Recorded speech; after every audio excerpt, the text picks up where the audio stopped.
Согласно закону Ома, сила тока на участке цепи прямо пропорциональна напряжению на концах этого участка и обратно пропорционально сопротивлению проводника.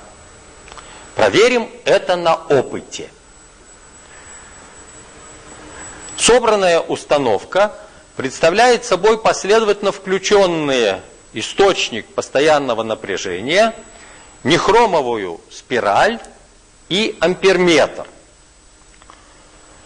Вся шкала амперметра соответствует 3 амперам. 1 ампер разделен на 5 делений, следовательно, цена одного маленького деления составляет 0,2 ампера. Кроме тока в цепи, мы будем измерять и напряжение на концах спирали. Для этого мы будем подключать зажимы, присоединенные к клеммам вольтметра, к концам спирали. Шкала вольтметра вся соответствует 15 вольтам, следовательно, цена одного маленького деления соответствует 1 вольту. Установим ток в цепи, замкнем цепь и установим ток в цепи 0,4 ампера, 2 маленьких деления. Измерим падение напряжения на спирали, измерим напряжение на концах спирали. Для этого мы подсоединяем к концам спирали зажимы, соединенные с клеммами вольтметра.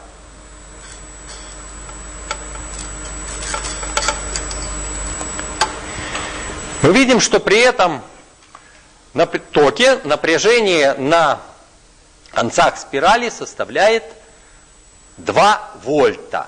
2 вольта напряжение на концах спирали, 0,4 ампера ток через спираль.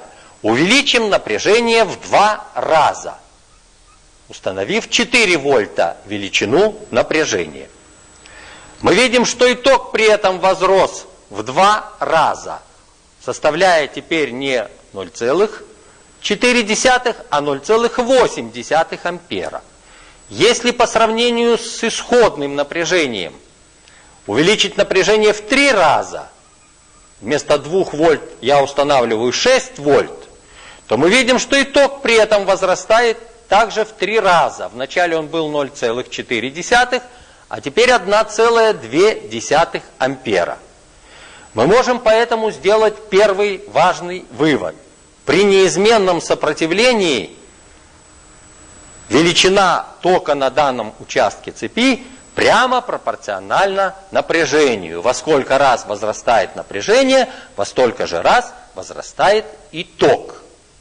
Посмотрим теперь, как зависит величина тока, сила тока от сопротивления проводника, от сопротивления данного участка цепи.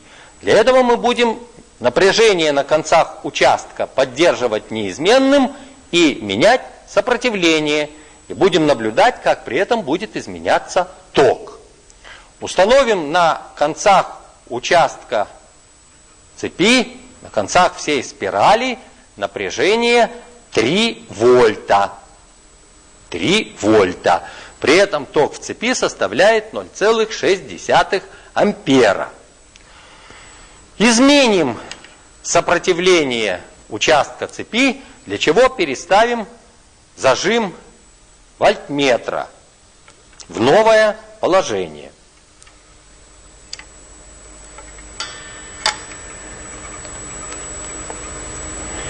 Вот мы видим, что теперь по-прежнему напряжение на концах участка цепи составляет 3 вольта, 3 деления шкалы вольтметра, 3 вольта, но ток теперь не 0,6 ампера, а 1,8 ампера. Ток возрос в 3 раза.